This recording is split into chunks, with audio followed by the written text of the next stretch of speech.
안녕하십니까. 2023년 12월 28일 최병무의 팩트 시작하겠습니다. 조금 전이죠. 대법원에서 이화영 전 경기도 평화부지사가 재항고했던 사건에 대한 기각 결정을 내렸습니다.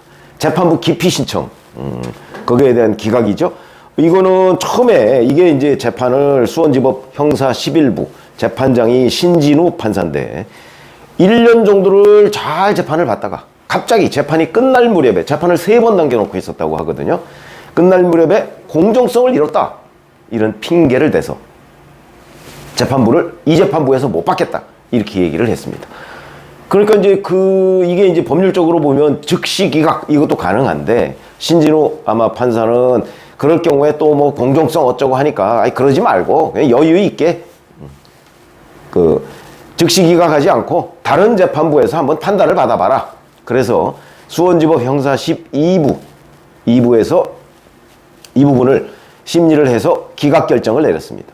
9일 만에 기각 결정을 내렸죠. 그리고 나니까 이제 그로부터 본인이 이화영 측이 받아보고 나서 일주일 내에 이제 항고, 이제 2심을 할 수 있습니다. 그러니까 그걸 일주일을 꽉 채우고 또 이제 고법에다가 했습니다. 또 기각됐죠. 그건 또 8일 만에 기각이 됐습니다. 그리고 또 일주일을 꽉 채워서 11월 27일에 대법원에 재항고를 한 겁니다. 이미 관련 변호사도 뭐 또 그쪽 계열의 유튜브에 나와서 자, 이게 뭐 이렇게 재판부 기피 신청을 하면 보통 한 단계 건널 때마다 한 달 정도 걸린다. 그러니까 최소 3개월 내지 6개월 정도 걸릴 것이다. 그러면 결국 총선 전에 1심 선고가 안 나온다. 이걸 노리고 했다는 뉘앙스로 그렇게 인터뷰를 한 적이 있습니다. 뭐 명확한 거죠.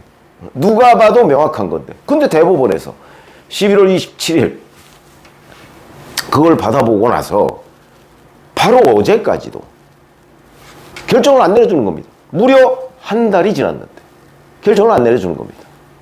그래서 이게 이제 검찰이 12월 11일 한 번 하고 12월 27일 어제, 그리고 저도 유튜브를 했었죠. 대법원이 이화영의 1심 선고를 막고 있다. 며칠 전에 유튜브를 한 적이 있습니다. 자, 그렇게 하고 그러니까 이제 12월 11일과 27일에 검찰이 계속 신속한 결정을 해라. 특히 어제 요청서 같은 경우는 이렇게 얘기했습니다.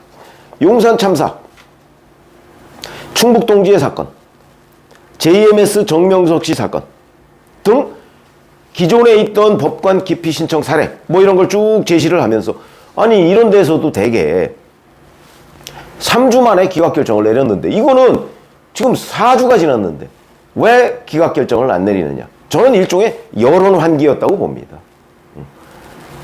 그러니까 누군가가 맡고 있는 건 아니냐. 이화영 전 부지사, 궁극적으로는 이재명 대표죠.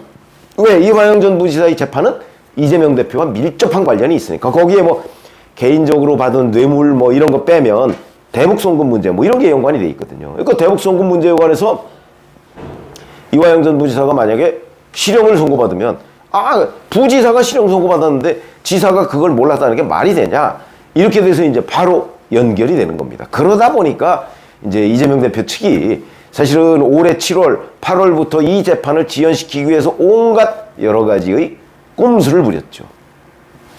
그게 이화영 전 부지사의 부인을 통해서 뭐 변호사를 교체하고 그러다가 그런 것들이 다 실패에 들어가니까 10월에 기피 신청을 낸 겁니다. 그렇게 됐는데 대법원에서 이걸 계속 뭉개고 있으니까 이제 검찰이 계속 2번씩이나 재촉을 했고 오늘 그 결정을 기각 이렇게 내린 겁니다. 자, 그러면 이제 앞으로 어떻게 되느냐, 이게 굉장히 중요하죠. 이 신진우 재판장이요, 내년 2월 인사 대상입니다. 그래서 이게 문제가 되는 겁니다. 재판이 3번 남았다고 했죠. 3번 하고 나머지를 이제 결심하고 그리고 나서 이제 선고 날짜를 잡아야 되는데 원래는 11월 중순에 끝내기로 돼 있었던 건데 그게 안 된 거죠.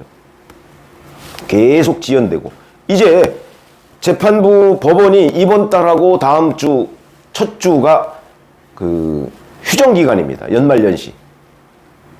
아마 본인이 뭐 좀 빨리 하겠다 그러면 뭐 휴정기간에도 긴급한 거는 할 수가 있거든요. 뭐 그거는 이제 신진우 판사에 달려 있는 거죠.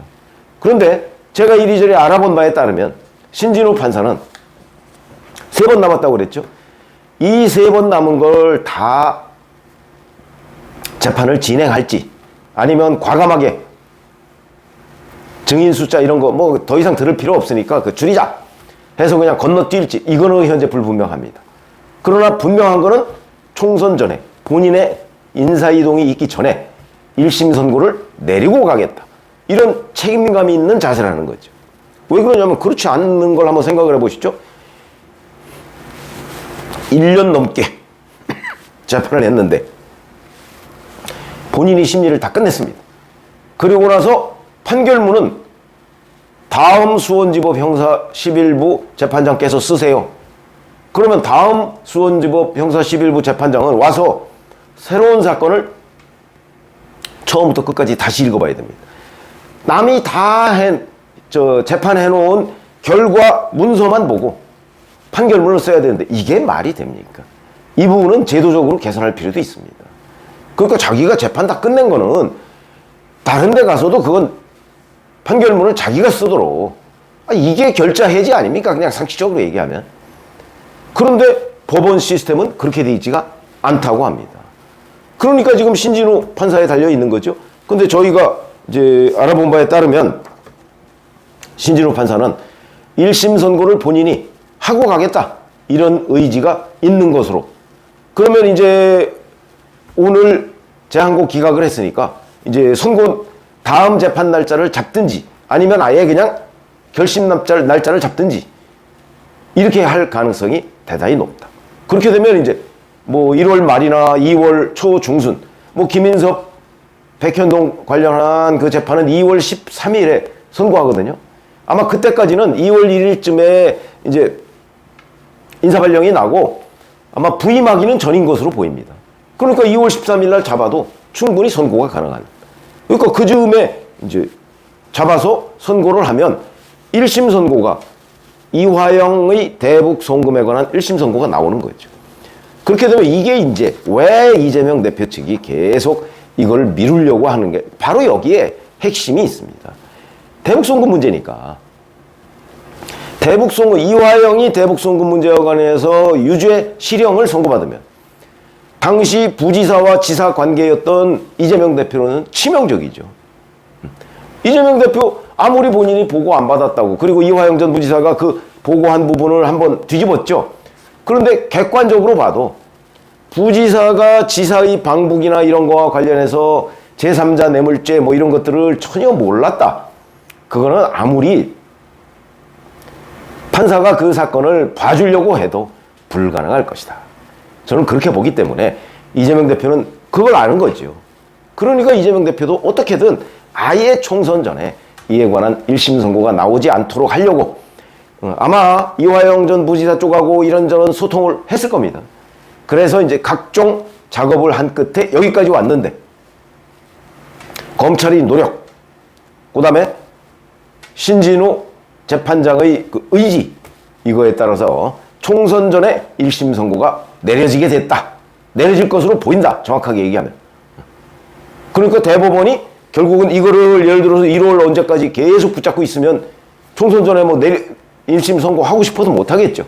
그런데 검찰이 끊임없이 계속해서 왜 이게 남들과 사건이 다르게 이렇게 질질 끄느냐 하는 여론전을 하고 뭐 이런 점들이 있으니까 대법원도 어쩔 수 없이 오늘 재항고 기각 결정을 내렸고 그게 결국은 제가 말씀드렸듯이 이화영 1심 선고의 빗장을 푸는 것이죠. 그러면 이제 남은 거는 신진호 판사의 결정만 남았는데 저희가 취재해본 바에 따르면 신진호 판사는 총선 전에 그러니까 2월 중순 전에 이에 대한 1심 선고를 내리겠다라고 의지를 가지고 있는 것으로 보인다. 이재명 대표의 1심 재판 리스크 하나 더 추가됐다. 이렇게 말씀을 드릴 수가 있겠습니다. 고맙습니다.